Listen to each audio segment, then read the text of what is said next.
Assalamualaikum warahmatullahi wabarakatuh. Sebelumnya, perkenalkan nama saya Rizky Indriani Arifah. Saya merupakan mahasiswa PPG Prajabatan Gelombang 2 tahun 2023, Pendidikan Matematika di Universitas Muhammadiyah Jakarta. Kali ini saya akan memaparkan mengenai seminar PPG mata kuliah Prinsip Pengajaran dan Asesmen 2. Pada seminar PPG kali ini akan membahas mengenai latar belakang prinsip pengajaran dan asesmen 2, review pengalaman belajar, refleksi pengalaman belajar, analisis artefak pembelajaran, pembelajaran bermakna, dan perubahan yang akan dilakukan. Selanjutnya latar belakang mata kuliah prinsip pengajaran dan asesmen 2. Mata kuliah prinsip pengajaran dan asesmen 2 merupakan mata kuliah lanjutan dari prinsip pengajaran dan asesmen 1 yang merupakan program pendidikan profesi guru. Fokus utamanya yaitu mengembangkan kemampuan mahasiswa terhadap prinsip-prinsip yang mendasari pengajaran yang efektif dan proses asesmen yang berkelanjutan. Mata kuliah ini juga mencangkup konsep-konsep seperti pemahaman karakteristik peserta didik melalui asesmen awal, serta menyusun rancangan pembelajaran dan asesmen berdasarkan pendekatan teaching at the right level dan culturally responsive teaching. Tujuannya adalah mempersiapkan calon guru atau pendidik dengan keterampilan dan pengetahuan yang diperlukan untuk menciptakan lingkungan belajar yang mendukung dan efektif bagi peserta didik. Dalam mata kuliah prinsip pengajaran dan asesmen 2 terdapat 3 topik pembahasan. Topik pertama yaitu pemahaman karakteristik peserta didik melalui asesmen awal. Topik kedua yaitu pendekatan teaching at the right level pada perencanaan pengajaran dan asesmen. Topik ketiga yaitu pendekatan culturally responsive teaching pada perencanaan pengajaran dan asesmen. Pembahasan selanjutnya yaitu mengenai review pengalaman belajar. Pada topik 1 yaitu pemahaman karakteristik peserta didik melalui asesmen awal. Pemahaman terhadap karakteristik peserta didik sangat diperlukan dalam perencanaan pembelajaran dan asesmen karena erat kaitannya dengan penentuan kompetensi atau tujuan pembelajaran yang ingin dicapai. Adanya asesmen dalam pembelajaran seperti asesmen awal bertujuan untuk mengetahui dan memetakan karakteristik peserta didik. Dengan mengetahui kebutuhan dan karakteristik peserta didik, maka guru dapat dengan mudah merancang pembelajaran di kelas. Selanjutnya topik 2 mengenai pendekatan teaching at the right level pada perencanaan pengajaran dan asesmen. Setiap peserta didik tentunya memiliki kemampuan dan kebutuhan belajar yang berbeda-beda.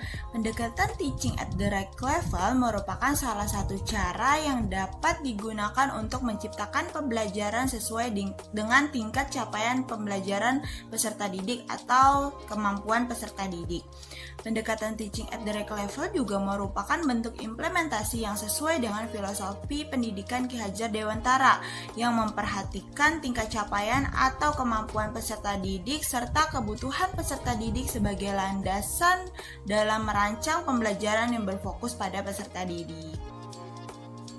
Kemudian pada topik 3 terkait pendekatan culturally responsive teaching pada perencanaan pengajaran dan asesmen, Indonesia merupakan negara kepulauan yang di dalamnya terdapat berbagai macam budaya dan suku bangsa. Akibatnya, terdapat perbedaan kebudayaan yang membentuk karakteristik setiap peserta didik. Pendekatan culturally responsive teaching atau CRT merupakan salah satu pembelajaran yang memfasilitasi perbedaan budaya tersebut. Pembelajaran ini tidak hanya bertujuan untuk meningkatkan prestasi peserta didik, melainkan juga membantu peserta didik untuk menerima dan memperkokoh identitas budayanya. Pendekatan CRT juga mengintegrasikan prinsip-prinsip dan karakteristik peserta didik, terutama latar belakang budaya dalam proses pembelajaran, sehingga pembelajaran yang terjadi di kelas dapat lebih bermakna. Selanjutnya yaitu refleksi pengalaman belajar. Saya memilih topik 1 yaitu pemahaman karakteristik peserta didik melalui asesmen awal sebagai bahan dalam refleksi pengalaman belajar. Pada topik ini sangat penting untuk dipelajari lebih lanjut karena sangat menentukan keberhasilan seorang guru dalam melakukan pembelajaran, yaitu salah satunya dengan melakukan asesmen awal. Karakteristik peserta didik yang berbeda-beda akan menentukan pendekatan, strategi, metode, model, dan teknik yang nantinya akan digunakan oleh guru dalam melakukan pembelajaran di kelas. Asesmen awal juga berguna untuk mengidentifikasi setiap karakteristik yang dimiliki oleh peserta didik. Asesmen awal terdiri dari 2 jenis, yaitu asesmen awal kognitif dan asesmen awal non-kognitif. Asesmen awal kognitif berkaitan dengan kemampuan awal peserta didik dalam penguasaan materi pembelajaran, sedangkan asesmen awal non-kognitif itu berkaitan dengan gaya belajar, minat belajar, kondisi sosial, ekonomi, dan budaya peserta didik.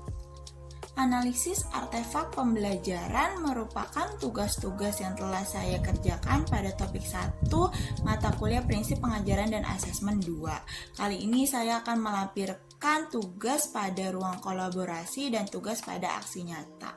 Pada ruang kolaborasi terdapat 2 tugas. Tugas pertama yaitu menuliskan kelebihan dan kekurangan dari masing-masing teknik dan instrumen asesmen untuk membantu memutuskan teknik dan instrumen yang nantinya akan digunakan. Sedangkan tugas yang kedua yaitu menyusun rencana pelaksanaan asesmen awal untuk mengetahui kebutuhan dan karakteristik peserta didik. Berikut juga saya lampirkan foto bukti tugas pada ruang kolaborasi.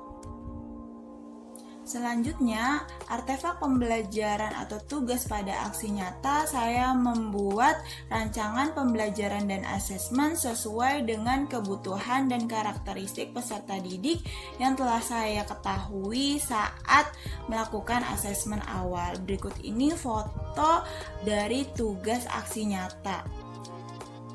Pembelajaran bermakna yang saya dapatkan setelah mempelajari mata kuliah prinsip pengajaran dan asesmen 2, saya menjadi lebih paham dalam menyusun rancangan pembelajaran dan asesmen yang berpihak pada peserta didik, yaitu diawali dengan melakukan asesmen awal untuk mengidentifikasi karakteristik peserta didik, kemudian melakukan pemetaan dan penyusunan rancangan pembelajaran dan asesmen yang disesuaikan dengan karakteristik dan tingkat kemampuan peserta didik serta menggunakan pendekatan pembelajaran yang berpihak pada peserta didik seperti pendekatan Tharel dan CRT.